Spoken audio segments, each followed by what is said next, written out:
On behalf of the State of Palestine, I would like to express my deepest appreciation for the co-presidency, the United Nations, and all participating states for the historic New York Declaration that was issued during July's conference and adopted by the General Assembly by an overwhelming majority.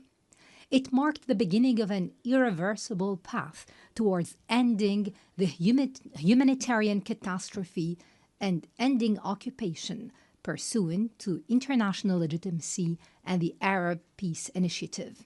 It was the embodiment of an independent state of Palestine with East Jerusalem as its capital, living side by side with Israel in peace, security, and good neighborliness. The declaration stressed that the war against our people must come to an immediate and durable end. It noted that the crimes emanating from the siege, the starvation, and destruction cannot be a means of achieving security. Therefore, we call for a permanent ceasefire. We need to ensure humanitarian access through the United Nations and UNRWA. We need to guarantee the release of hostages, all hostages and prisoners, with the withdrawal of the occupation forces from Gaza. We need a start without delay of Gaza and the West Bank reconstruction through the Cairo International Conference. Your Excellencies, ladies and gentlemen, we would like to commend the Egyptian-Qatari-U.S. mediation that tries to put an end to this war. We also commend the positions of Egypt and Jordan, who reject the displacement of Palestinians, a matter rejected by the international community as well. The State of Palestine is the only entity eligible to assume full responsibility for governance and security in Gaza. This comes through an interim administrative committee affiliated to the Palestinian government in the West Bank with Arab and international support and participation. Hamas will have no role in governing. Hamas and other factions must surrender their weapons to the Palestinian Authority. What we want is one unified state without weapons, a state with one law and one legitimate security forces. We stress our condemnation of the occupation's crimes. We also condemn the killing and detention of civilians, including Hamas's actions on October the 7th, 2023. On the other hand, we call for an end to the settlements, the annexation, settlers' terrorism, and the attacks against Islamic and Christian holy sites. We condemn the occupation policies that isolate Jerusalem, Al-Quds, and expand construction on Area E1. We condemn the Israeli narrative on Greater Israel, which flouts international law. It represents a direct threat to Arab national security and international peace. This comes in addition to the brutal aggression against the sovereignty of the brotherly state of Qatar and other Arab countries. This necessitates a firm, deterrent international stance. Ladies and gentlemen, the State of Palestine continues to adopt a comprehensive reform agenda promoting governance, transparency, the rule of law, and the reform of the financial system. It also works on the reform of educational curriculum in line with the UNESCO standards, and this will be achieved within 2 years. We're establishing a unified social welfare system after the abolition of all previous payments to the families of prisoners and martyrs. This system is currently undergoing international audit by a specialized international firm. We underline our commitment to organize presidential and parliamentary elections after the end of the war, and within 1 year. We will draft an interim constitution within 3 months to ensure the transfer of power from the authority to the state. This will ensure that no party or individual will participate unless they adhere to the political program and the international commitments of the Palestine Liberation Organization and the rules of international legitimacy. The elections will be held under international observance.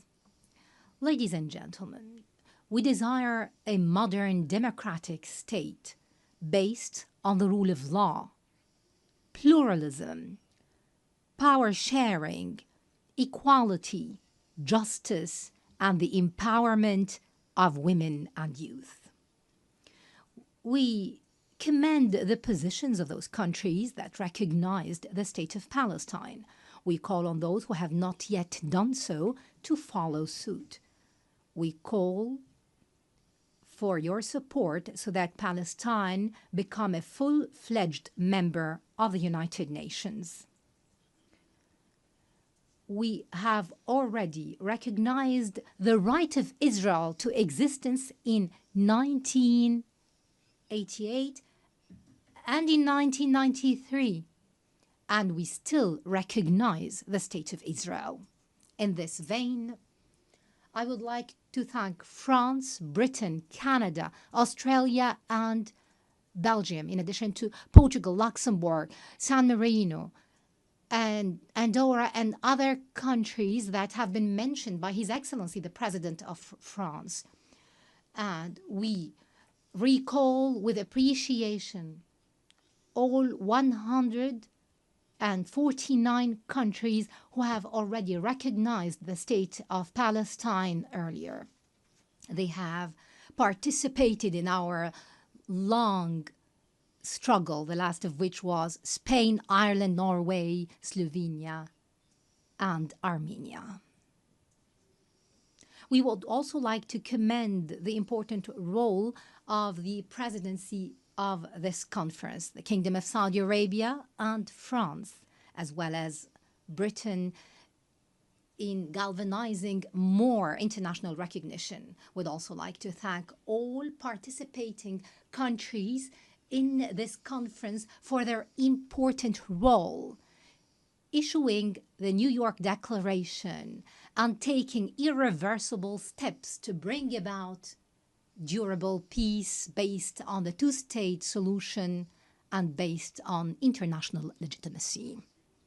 We would also like to commend the role of the brotherly and friendly countries that support our Palestinian cause in the international fora. We would like to commend, in particular, the role of Algeria, which is assuming the Security Council. We commend the positions of the peoples and organizations that support the legitimate rights of the Palestinian people to freedom, independence, and statehood. We reject any confusion, I repeat, any confusion between the solidarity with the Palestinian cause and the issue of anti-Semitism. We reject the latter, proceeding from our values and principles. We would also like to express our readiness to work with the US President Donald Trump, with Saudi Arabia, France, and the United Nations, and all partners to implement the peace plan adopted during this conference within a specific timetable with international guarantees and monitoring. This would open the gates towards a just peace and comprehensive regional cooperation. In this regard, I call upon Israel to immediately sit on the negotiating table, to put an end to this bloodshed and bring about just and comprehensive peace. And I address the Israeli people saying, our future and yours banks on peace. Enough violence and war. Our generations deserve to enjoy freedom and security. Let the people in our region live in durable peace and good neighborliness. And I would like to seize this opportunity to address all the Jews in the world, wishing them a good new year. And to our patient Palestinian people in their homeland and everywhere, I would like to tell you that the dawn of freedom and liberty is coming, no doubt. That day, ladies and gentlemen, is the day of the State of Palestine and the start of the peace process in the Middle East. We hope that we will call very soon to an international conference that will bring about this matter. Peace and blessings of God be upon you.